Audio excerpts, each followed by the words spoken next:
ခုနကတော့ကျွန်တော်တို့ဆင်ခဲ့တာကဒီပုံလေးပေါ့နော်ဒီပုံအတိုင်းလေးကျွန်တော်တို့ဆင်ခဲ့တာအဲ့တော့ဒီမှာ stack လုပ်နေရင်ဒီမှာ container ကတ်မယ်ပေါ့နော်ဒီပုံလေးကျွန်တော်တို့ဆင်ခဲ့တယ်အခုဒီမှာကျွန်တော်တို့က stock function ရအောင်သွားမှာဆိုတဲ့အတွက်ဒီမှာဒီပုံလေးပေါ့နော် stock ခလုတ်လေးထပ်ပြီးတော့တက်လိုက်မယ်ဒီမှာ line ကနေဝင်လာမယ် stock ခလုတ်ကိုအရင်ဖြတ်မယ်နော် stock ခလုတ်ရဲ့ NC လေးကိုအရင်ဖြတ်မယ်ဖြတ်ပြီးတဲ့အခါမှာသူကနေပြန်ထွက်ပြီးတော့ stock ခလုတ်ရဲ့ NO ကိုသွားမယ်နော်အဲ့ဒီ NO ကနေပြန်ထွက်ပြီးတော့မှ container K ကိုသွားမယ်နော် container ရဲ့ coin K ကိုသွားမယ်နော်drawing လေးနဲ့တခြားတွဲပြီးတော့ကြည့်ပြီနော်ဟုတ်ပြီဒီမှာကျွန်တော်တို့ကဆင်ပြီးသားstock ခလုတ်ကနေစပြီးတော့ဆင်ထားပြီးသားเนาะခုနအဲ့တော့ကျွန်တော်တို့ stock ခလုတ်လေးကိုထပ်တက်မယ် line ကနေစပြီးတော့ဝင်လာမှာเนาะဒီမှာ line ကနေစပြီးတော့ဝင်လာမဲ့ကောင်ကဒီမှာ stock ခလုတ်ရဲ့ NC ကိုအရင်ဖြတ်မယ်နော်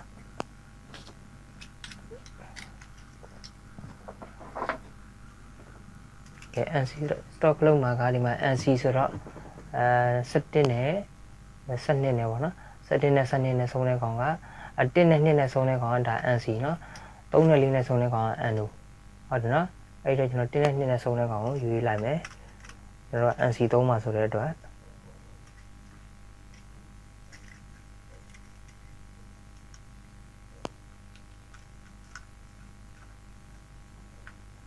နော်ဒါ EPC ကနေဝင်လာမဲ့ကောင်နော် line နော် line ရာဒီမှာ stock flow ရဲ့ NC ကိုတငုတ်ကိုဝင်တယ်ပြီးရင်ကျန်တဲ့တငုတ်ကနေပြန်ထွက်မယ်ဒီ stock flow လေးနော်ဒီ stock flow လေးရဲ့ NO ကိုဝင်မယ်ဒီမှာဒါလေးထပ်ပေးလိုက်အောင်မယ်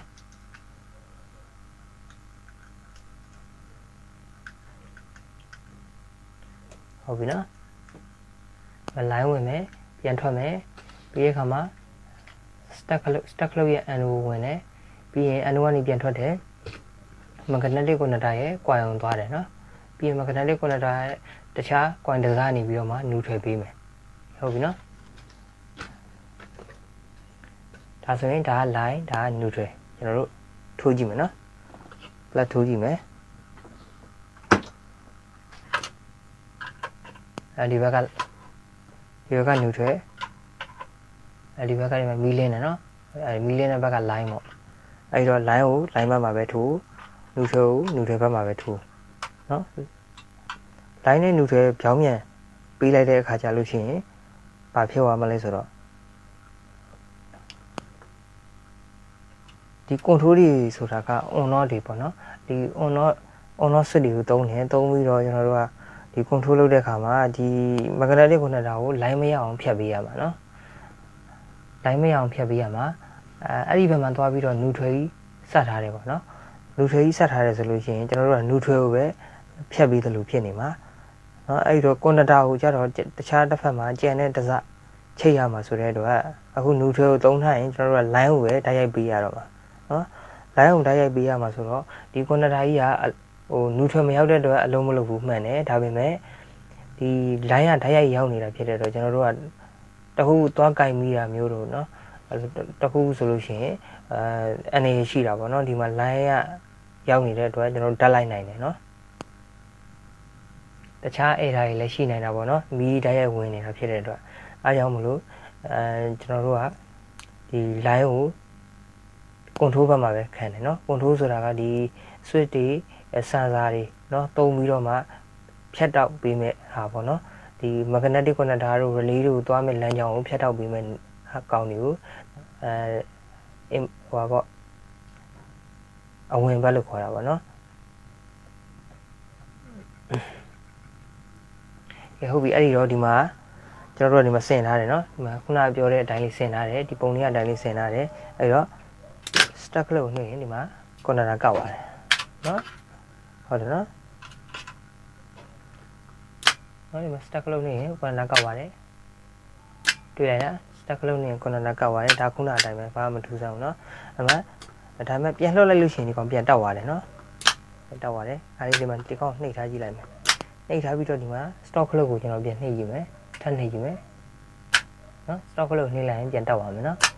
ဟုတ်တယ်နော်ဒါဆို stock တော့ရပြီဒါပေမဲ့တခုရှိတာက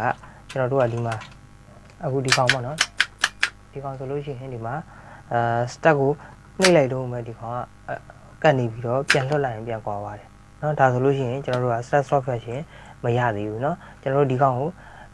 ဒီကောင်တစ်ချက်နှိပ်လိုက်တာနဲ့ဒီ connector ကြီးကဆက်ပြီးကတ်နေအောင်ကျွန်တော်တို့လုပ်ပေးရအောင်မယ်နော်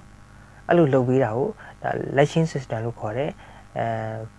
power holding ပေါ့နော်အဓိပ္ပာယ်ကတော့ power ကို holding လုပ်ပေးတာဒါဒီ connector ကိုရောက်နေတဲ့ power ကိုကျွန်တော်တို့ကဆက်ပြီးတော့ရောက်နေမှာပေါ့နော်ဒီခလုတ်လေးကိုတစ်ချက်နှိပ်လိုက်တာနဲ့တင်ဒီကို connector power ရောက်မယ်ရောက်ပြီးတဲ့အခါမှာ connector ဒီ push button ကိုပြန်လှုပ်လိုက်တာလေပြန်လှုပ်လိုက်တဲ့အခါမှာလည်းပဲဒီ connector ဆက်ပြီးတော့ power ရောက်နေရမယ်နော်အဲ့ဒီ system လေးရအောင်ကျွန်တော်တို့လုပ်ရမယ်ဘာထပ်ထည့်ရမလဲဆိုတော့ကျွန်တော်တို့ကဒီမှာ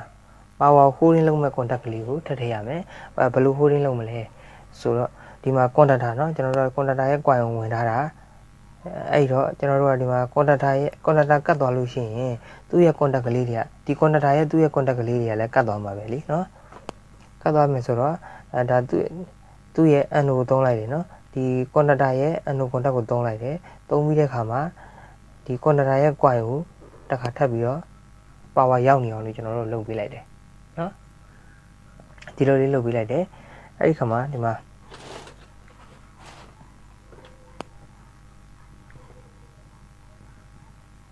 ဒီမှာနော်ဒီမှာ line ရောက်လာတယ် line ရောက်လာတယ်ပြီးရင်ကျွန်တော် stock လို့က NC ဆိုတဲ့ stock လို့ဖြတ်သွားတယ်နော်ဖြတ်သွားပြီးတဲ့ခါမှာဒီမှာ stock လို့ကိုနှိပ်လိုက်တယ်နှိပ်လိုက်လို့ရှိရင်ဒီမှာ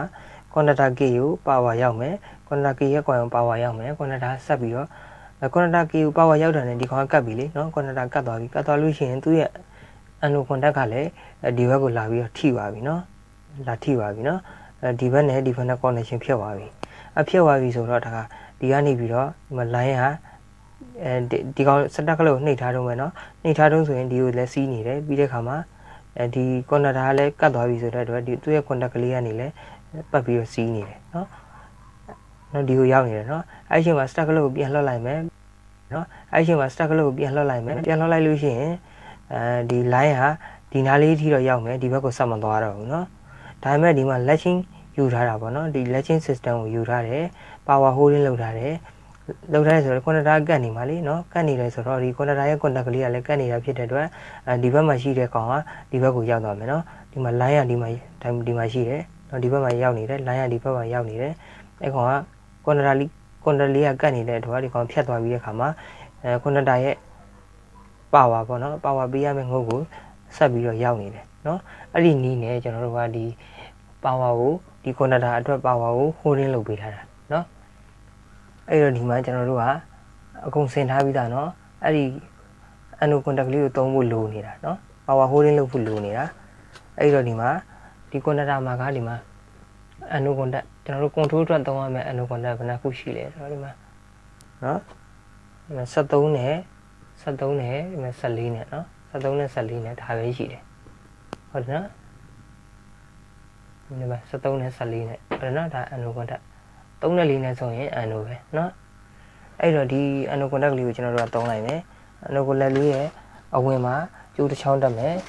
အထွက်မှာကျိုးတစ်ချောင်းတက်မယ်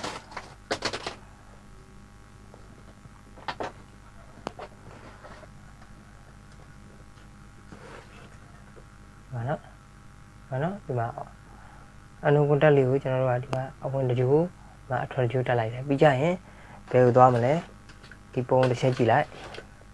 ပုံတစ်ချက်ပြန်ကြည့်လိုက်နော်ဟုတ်ပြီနော်ဒီမှာ connector ရဲ့ anode contact လေးနော်ကျွန်တော်ဒီမှာအခုတက်လိုက်တာဒီမှာ73ရှိမယ်ဒီမှာ14ရှိမယ်ပေါ့နော်3နဲ့4နဲ့ဆုံးတဲ့ကောင်